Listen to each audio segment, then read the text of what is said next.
When he's asked to find a Coke with a yellow cap, he has no clue why it matters. What he uncovers is nothing short of astonishing. Fluorescent lights hummed overhead as John guided his cart into the supermarket, Mark's words echoing in his mind. "Don't forget, I really need that Coke with the yellow cap. It's important, John." Mark had always been peculiar about details, prided himself on noticing things others missed. But something in his voice this time had been different, urgent, almost afraid. The soda aisle stretched before him like a crimson sea of red caps. John moved methodically down the row, pushing bottles aside, searching deeper into each shelf. Mark hadn't explained why it had to be yellow-capped, but the desperation in his friend's voice made it clear. No substitutions would do. He was about to admit defeat when a glint of yellow caught his eye, a single bottle tucked away at the back of the bottom shelf. Relief flooded through him as he reached for it, only to feel another hand grasp the bottle simultaneously. John looked up to find a woman beside him, her fingers wrapped around the other side of the bottle, her expression calm but determined. "I'm sorry," she said, voice steady, "but I've been searching for this." "So have I," John replied, maintaining his grip. "My friend Mark specifically asked for it." The woman's eyes narrowed slightly. "3 stores," she said quietly. "I've been to 3 stores today. I made a promise." A tense silence stretched between them, neither willing to let go. John studied her face.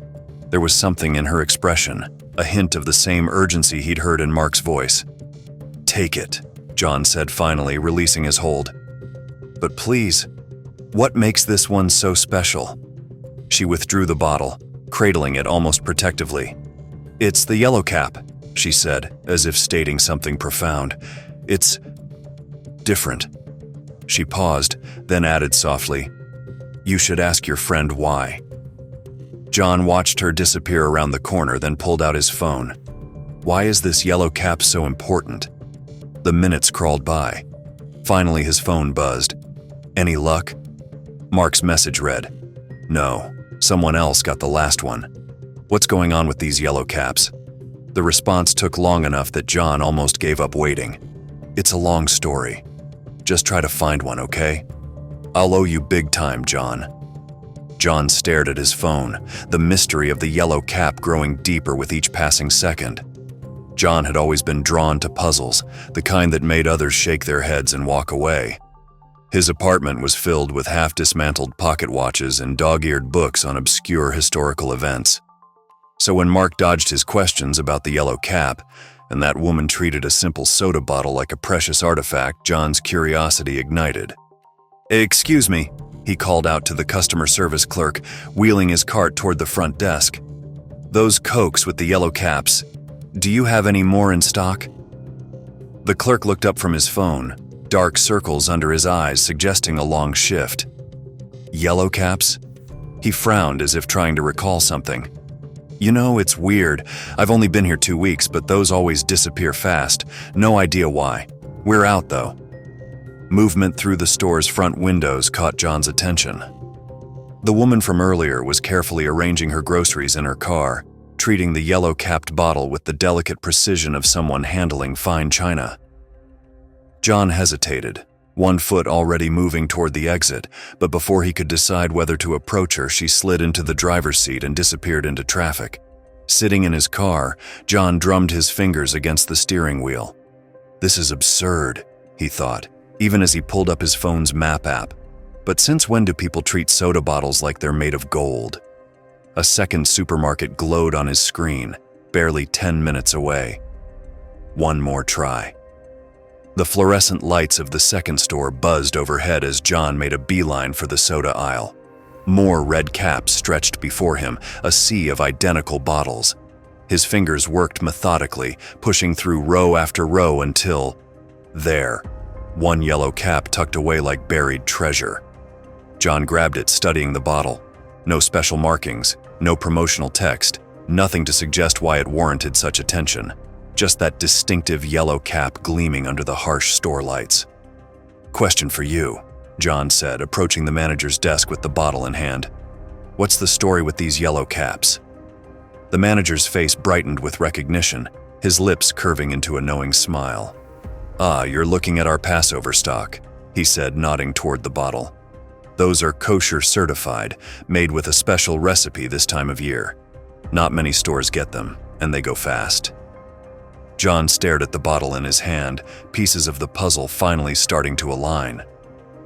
Passover. John turned the bottle in his hands, studying it with renewed interest. What makes it different? The manager leaned forward, clearly pleased to share his knowledge. During Passover, Jewish law prohibits chametz, anything made with leavened grains. Regular Coke uses high fructose corn syrup, which isn't kosher for Passover. These yellow-capped bottles? He gestured at the one in John's hand. They're made with pure cane sugar instead. That yellow cap is like a beacon for people who know what to look for.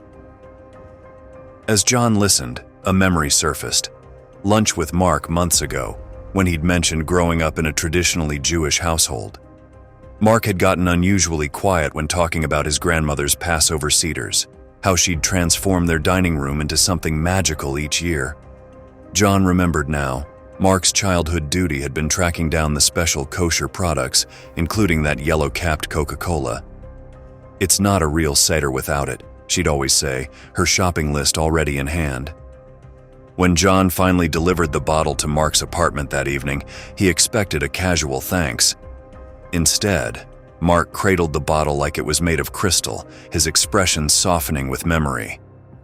"You have no idea what this means," Mark said quietly. "It's just soda, isn't it?"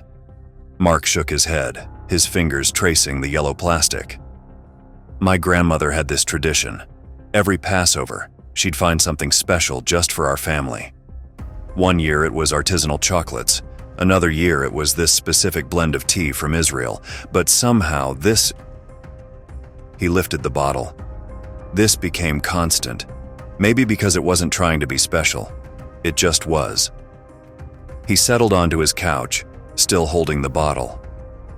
"We'd sit around her table, everyone talking over each other, laughing, arguing about the same old family stories. And there'd always be these yellow-capped Cokes, like they were part of the family too." Mark's voice grew softer. "Now every time I see one, I'm right back there, 13 years old, stealing sips between prayers, watching my grandmother pretend not to notice." John felt the weight of the moment, understanding now that he'd brought Mark more than just a beverage. This was a bridge to memory, to family, to tradition. Later that night, curiosity led John to his laptop. He typed Coca-Cola Passover yellow cap into the search bar and found himself falling into a fascinating world of information. Passover, he discovered, wasn't simply a holiday. It was a cornerstone of Jewish identity, an annual retelling of the Exodus story that brought families together in celebration and remembrance. The dietary restrictions during Passover went far beyond what John had imagined. Chametz wasn't just about obvious items like bread or pasta. It extended to any food that might contain or have contacted leavened grain products. Even everyday items like soft drinks needed special certification. That simple yellow cap, John realized, represented something profound. The intersection of modern convenience and ancient tradition. A small but meaningful way of maintaining cultural identity in the contemporary world. John's cursor hovered over another link as he delved deeper into his research. The word kitniot caught his eye. Another category of forbidden Passover foods, including legumes, rice, and corn. Corn. The piece clicked into place. Regular Coca-Cola's primary sweetener was high fructose corn syrup, making it unsuitable for Passover. Those yellow-capped bottles represented something extraordinary, a complete recipe overhaul, switching to pure cane sugar to meet kosher requirements. The certification process fascinated him. Each batch required rabbinic supervision, scrutinizing every ingredient and production step. The small P symbol on the label, the hechsher, wasn't just a mark. It was a promise of adherence to ancient dietary laws in a modern manufacturing setting. But what truly captured John's attention were the passionate discussions about taste. Comment after comment praised the yellow cap version's superior flavor profile. Some compared it to Mexican Coca-Cola that sought after glass bottle variety. Others described elaborate schemes to stockpile bottles before they vanished until the following spring. John pushed back from his desk and retrieved 2 bottles from his refrigerator, one yellow-capped, one regular. He poured them carefully, watching the bubbles dance to the surface of each glass. The difference was immediate. The Passover version carried a cleaner, more complex sweetness. Gone was the heavy syrup finish he'd never noticed before in regular Coke. It tasted like stories he'd heard about soda fountains from the 1950s, before corn syrup became the industry standard. His research revealed an unexpected community of yellow cap enthusiasts. Jewish families seeking kosher for Passover options formed the core, but they were joined by soda aficionados chasing that pure cane sugar taste, historians interested in original Coca-Cola recipes, and collectors who treated the seasonal bottles like limited edition treasures. The yellow cap represented more than a dietary modification. It was a testament to how global brands could honor specific cultural needs while creating something universally appealing. Coca-Cola had managed to transform a religious dietary requirement into a celebrated annual tradition that reached far beyond its original purpose. John sat back, thinking about his own childhood, where holidays meant little more than days off school. He'd never experienced the anticipation of special foods appearing on shelves, or the way simple objects could become vessels of family memory. Yet here was a bottle of soda teaching him about tradition, adaptation, and the unexpected bridges between cultures. His screen filled with more discoveries. Lay's producing Passover-certified chips with palm oil instead of corn oil. Manischewitz crafting everything from wine to matzo ball mix under strict kosher supervision. Each product told a similar story, ancient dietary laws meeting modern manufacturing, creating something unique in the process. John's research revealed a larger pattern extending far beyond Passover Coke. Global corporations were increasingly adapting their products to honor diverse cultural traditions. In the Middle East, major fast food chains developed extensive halal menus. Across India, international brands reimagined their classic offerings to embrace vegetarianism. These weren't just business decisions, they were bridges between modern commerce and ancient traditions. The trend spoke to something deeper than profit margins. When companies modified their products to meet cultural and religious needs, they weren't just expanding their market share, they were acknowledging the sacred in the everyday, weaving themselves into the fabric of family traditions and cultural celebrations. One detail still nagged at John: the choice of yellow itself. After exchanging several emails with Coca-Cola's corporate office, he received a surprisingly straightforward answer. The yellow cap was chosen for its contrast against our traditional red branding, making it instantly identifiable for our customers observing Passover. The simplicity of the explanation felt right. Sometimes the most meaningful choices were also the most practical. As spring arrived and Passover approached, John found himself paying closer attention to the soda aisle. He noticed the yellow-capped bottles appearing and disappearing with increasing speed, watched customers pick them up with knowing smiles or curious glances. Standing in line with his own bottles, he overheard a conversation that felt like an echo of his own journey.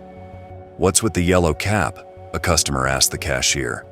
"Oh, that's the Passover Coke, made with real sugar instead of corn syrup." The customer's eyes lit up with interest, just as John's had weeks earlier.